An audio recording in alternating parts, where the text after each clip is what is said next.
Assalamualaikum dan salam sejahtera. Bersama saya Muhammad Azizi Rahim dalam Berita Pagi Sarawak edisi Ahad 16 Ogos. Kita mulakan berita dengan perkembangan ini. Sejumlah RM1 juta dana tambahan diperuntukkan di bawah tabung fasiliti pertanian AFF dan 150 ekor lembu diserahkan di bawah program ternakan di Bau. Mengumumkan berita baik itu, Timbalan Ketua Menteri Sarawak, Dato' Amar Douglas Uga Embas berkata, ia selepas menyaksikan kejayaan 6 projek pertanian di kawasan Dewan Undangan Negeri Dun Serembu yang mencecah hasil jualan RM100,000 pada April lalu. Dato' Amar Douglas mendedahkan program berkenaan melibatkan beberapa jenis tanaman dan ternakan, antaranya nanas MD2, jagung, halia, kopi, lembu dan kambing yang diusahakan oleh lebih 100 peserta. Justru beliau mahu penduduk di kawasan tersebut meningkatkan kualiti dan kaedah pertanian serta penternakan masing-masing dengan merujuk kepada Jabatan Pertanian. Katanya ia bagi mencapai piawaian lebih tinggi bagi jualan tempatan dan ekspor sekaligus membantu golongan peladang, petani dan penternak memperoleh pendapatan tidak kurang RM4,000 sebulan. Beliau yang juga Menteri Permodenan Pertanian Tanah Adat dan Pembangunan Wilayah Sarawak berkata demikian pada Majlis Perasmian Community Extension Outreach Program Kampung Kopit Bau 2020. Sementara itu, penduduk yang ditemui berpendapat dengan adanya dana tambahan itu membolehkan mereka memperluaskan lagi kawasan pertanian dan ternakan sedia ada. Untuk orang kampung, saya harap mereka bekerjasama untuk menjayakan projek ini ataupun ladang ini. Semoga satu hari nanti Kampung Melembeh akan menjadi role model ataupun role model untuk kampung-kampung sekitar dan juga menambah ekonomi di Kampung Melembeh. Dengan adanya peruntukan yang diberi oleh kerajaan negeri Sarawak ni, kita sekarang ni untuk memperluaskan kawasan tersebut lebih kurang dalam 100 ekar. Jadi buat sementara ini kerja tu ditapak penanaman padi sawah dulu. So sekarang ni kami tengah buat drainage untuk mengalirkan air keluar supaya tempat itu kering dan juga untuk menanam jagung.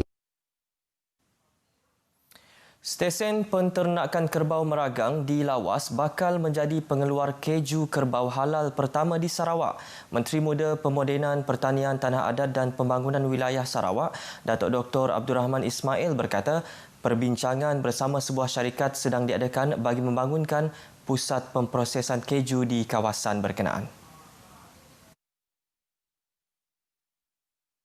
Jelas Datuk Dr. Abdul Rahman Ismail dengan populasi kerbau yang tinggi di Limbang dan Lawas. Beliau yakin pengeluaran keju yang berkualiti tinggi mampu menambah sosioekonomi setempat. Beliau berucap dalam Majlis Perasmian Community Extension Outreach Program di Dewan Rumah Senggat Kubung Limbang. Program anjuran Jabatan Pertanian Limbang ini bertujuan meningkatkan pengetahuan, kesedaran dan kemahiran pelbagai golongan sasar dalam sektor pertanian. Masalah bekalan air yang sering dihadapi beberapa kampung di bawah Dun Berkenu diyakini selesai selepas siapnya projek pembinaan stesen pam penggalak Berkenu dan tangki aras tinggi tiris. Timbalan Ketua Menteri Dato' Amar Awang Tengah Ali Hassan berkata, projek ini tertangguh ekoran Perintah Kawalan Pergerakan PKP pada Mac lepas dan dijangka siap tahun ini.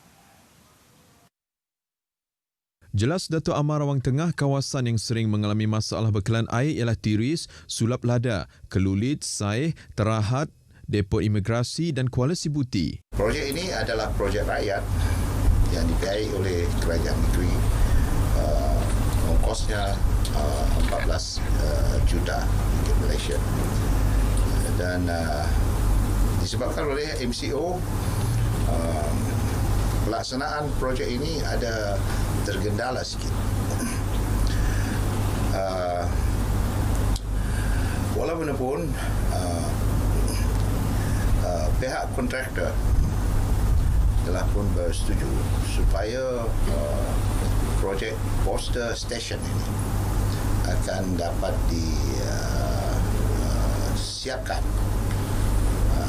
and to be commissioned in 3 months' time. Beliau berkata demikian pada sidang media selepas melawat tapak stesen pam penggalak Bekenu dan tangki aras tinggi Tiris di Bekenu. Selain itu, projek lain yang sedang dilaksanakan ialah pemasangan paip air yang baharu dengan kos RM26 juta untuk meningkatkan tahap keselesaan dan pembangunan di Bekenu. Program Jelajah Belia Sarawak 2020 merupakan antara inisiatif dalam mempersiapkan golongan belia di negeri ini ke arah melahirkan individu berkepimpinan dan berketerampilan. Menteri Belia dan Sukan Sarawak, Dato' Abdul Karim Rahman Hamzah berkata, ia bagi memastikan golongan belia dapat mewarisi kepimpinan untuk menerajui pembangunan negeri pada masa akan datang. Ujar Dato' Abdul Karim, hasrat kerajaan ialah melihat golongan belia masa kini memiliki keupayaan, kepakaran dan idea untuk menjadi pemimpin dan ciri-ciri itu seharusnya ada dalam setiap belia. Selain memupuk semangat juang belia yang cergas, beliau berkata penganjuran program ini sekaligus mengeratkan hubungan bersama golongan belia dan memberi pendedahan terhadap tanggungjawab mereka dalam mewarisi kepimpinan negeri. Beliau berkata demikian pada Majlis Perasmian Jelajah Belia Sarawak 2020 dan sesi sembang belia di Dewan Suarah Miri yang dihadiri kira-kira 250 para belia. Peruntukan sebanyak RM2 juta telah diluluskan oleh Kerajaan Sarawak bagi menyediakan tapak baharu perkuburan Islam di Sarike. Menteri Muda Perancangan Bandar, Pentadbiran Tanah dan Alam Sekitar, Datuk Len Talif Saleh berkata, tapak itu bertempat di Jalan Baji, Sentebu. Tapak 10 hektar untuk kubur baru di Sarike, iaitu di hujung Jalan Baji ataupun seperti Sungai Sentebu, apa yang kita panggil Sungai Sentebu, yang seluasnya ialah 10 hektar. Datuk Len Talif yang juga Adun Kuala Rajang memberitahu tanah perkuburan Islam sedia ada di Sarike sudah bertapak hampir 70 tahun dan mula padat. Jelasnya sebanyak RM2 juta disalurkan bagi menambah kawasan tersebut dan menyediakan jalan masuk serta prasarana seperti rumah wakaf. Tambahnya lagi, beliau berharap tanah perkuburan yang baru itu kelak dapat siap dan digunakan tahun hadapan. Beliau berkata demikian kepada pemberita pada program gotong royong sempena sambutan Jubli Mutiara Jabatan Agama Islam Sarawak ke-30 tahun peringkat bahagian Sarike di tapak perkuburan Islam Sarike. Pada majlis berasingan, Datuk Len Talif telah menyampaikan kenyalang gold card KGC kepada 50 warga emas di Sarike. Seramai 9,706 orang warga emas di Sarike layak menerima KGC yang merupakan kad diskaun bagi warga emas di Sarawak. Baki kad sebanyak 9,656 akan diserahkan kepada penerima melalui ketua kaum dan tuai rumah di kawasan masing-masing. Penduduk di 18 buah rumah panjang dan sebuah kampung di Batang Lasa di kawasan Dundaro bakal menikmati bekalan elektrik dengan bermulanya kerja pembinaan projek skim bekalan elektrik luar bandar BELB di kawasan itu. Dundaro Syafi'i Ahmad berkata projek bernilai RM15 juta ini merangkumi pemasangan kabel elektrik merentangi 5 batang sungai, merupakan antara projek BELB yang terbesar dilaksanakan di kawasan wilayah tengah Sarawak. Jelas Syafi'i, kawasan yang bakal memperoleh manfaat dalam projek ini adalah Batang Lasa, Naga Singat, Sungai Mawan, Sungai Serban dan Kampung Sawai dengan bancian merekodkan sebanyak 521 pintu rumah akan disambungkan dengan bekalan elektrik grid. Jadi dengan siapnya projek ini nanti sudah pasti akan mengubah kehidupan dan juga sosioekonomi dan taraf hidup masyarakat di kawasan luar bandar, khususnya di rumah panjang dan kampung yang terlibat dalam projek ini. Beliau ditemui pada majlis dialog projek BELB bersama Sarawak Energy Berhad, konsultan dan kontraktor selain 18 orang wakil rumah panjang dan kampung terlibat di Sibu. Sukaran untuk guna generator banyak masalah. Itu minyak diesel pun sekejap naik sekejap harga, kadang-kadang masalah enjin. Itu yang lagi susah menggunakan generator. Saya sekarang masa lama-lama dulu memakai generator yang 1 bulan ada 200-300 macam. Satu pintu. Saya umpamanya saya memang satu pintu pakai generator sekarang. Ada rusak saya 3 sudah beli itu generator rusak. Satu generator berapa? Satu generator 1,000 lebih, 1,500, 1,800. Kerisauan ibu bapa yang tidak menghantar anak-anak ke sekolah boleh menyebabkan pendidikan anak-anak terabai. Menurut Menteri Muda di Jabatan Ketua Menteri, Undang-Undang dan Adat Bumi Putera, Datuk John Sikitayai, ibu bapa tidak perlu risau menghantar anak-anak ke sekolah kerana pihak sekolah mematuhi segala prosedur operasi standard SOP yang telah ditetapkan oleh kerajaan. Datuk John Sikitayai berkata pelaksanaan SOP di sekolah juga telah diterangkan kepada para pendidik, Persatuan Ibu Bapa dan Guru, Ketua Masyarakat, Ketua Kaum dan tuai-tuai rumah. Beliau menyatakan demikian pada program penataran pembukaan semula sekolah di Dewan Sukan Tatau di Bintulu. Pada majlis itu, Datuk John Siki menyampaikan sumbangan sebanyak RM22,500 untuk 15 buah sekolah di daerah Tatau Sebauh untuk pembelian peralatan COVID-19. Penetapan harga kawalan pelitup separuh muka yang berkuat kuasa semalam disambut baik dan dilihat membantu golongan berpendapatan rendah. Rata-rata masyarakat yang ditemui berterima kasih kepada kerajaan atas keprihatinan dalam menetapkan harga pelitup separuh muka.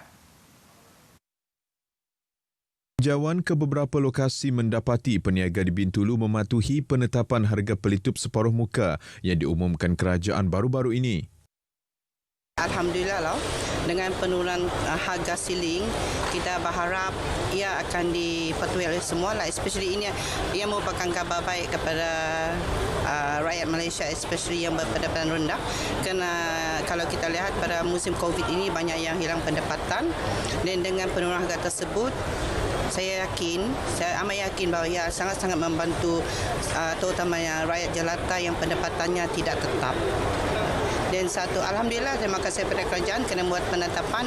Otherwise kita lihat harga face mask sekarang dari satu kedai ke satu kedai adalah sangat berbeza, dan ia kadang-kadang merupakan satu yang amat membimbangkanlah, terutama kepada orang yang betul-betul memerlukan, because sekarang since kerajaan menetapkan kita mesti menggunakan face mask, dan dengan penurunan ini rakyat akan merasa hilang beban untuk membeli face mask.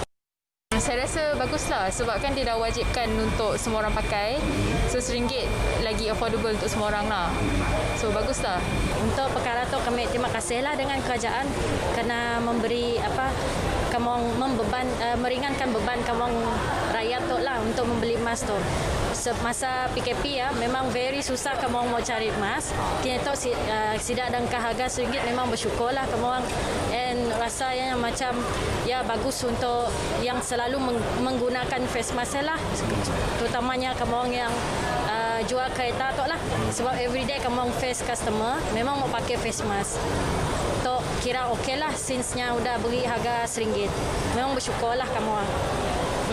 Mau beri terima kasihlah dengan kerajaan yang udah beri face mask dengan harga RM1. Sekian berita pagi Sarawak. Saya Muhammad Azizi Rahim. Assalamualaikum dan selamat berhujung minggu.